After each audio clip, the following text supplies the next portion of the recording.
Pasaka, kas tavs vārds uz vārds un kādā klasē tu brauc? Mani sauc Augusts Cilsts, un es braucu MX2 klasē. Cik ilgi jau tu brauc? 10 gadus. 10 gadus. Kā vispār aizsākās viss tas šitā izdarīšana? Mans tētis nodarbojās ar skijringu, tas ir kaut kas līdzīgs motokrosam. Un viņš man ieteica nodarboties ar šo sporta veidu.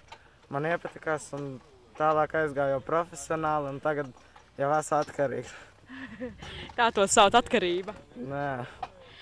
Kā sacensībās, kā tev veicas? Nu, pēdējie gadi nav tik labi, bet sākumā, kad braucu ar mazākiem močiem, tad pāris čempionu tituls dabūju.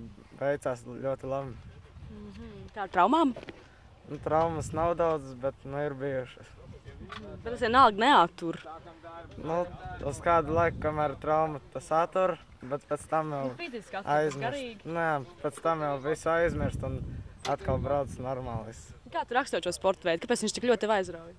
Nu, šis ir grūts sporta veids, un man ļoti patīk sacensties un pierādīt, ka esmu labākais. Skaidri. Kā šo treniņu nometni? Ko tu esi no šīs nometnes iegūsi?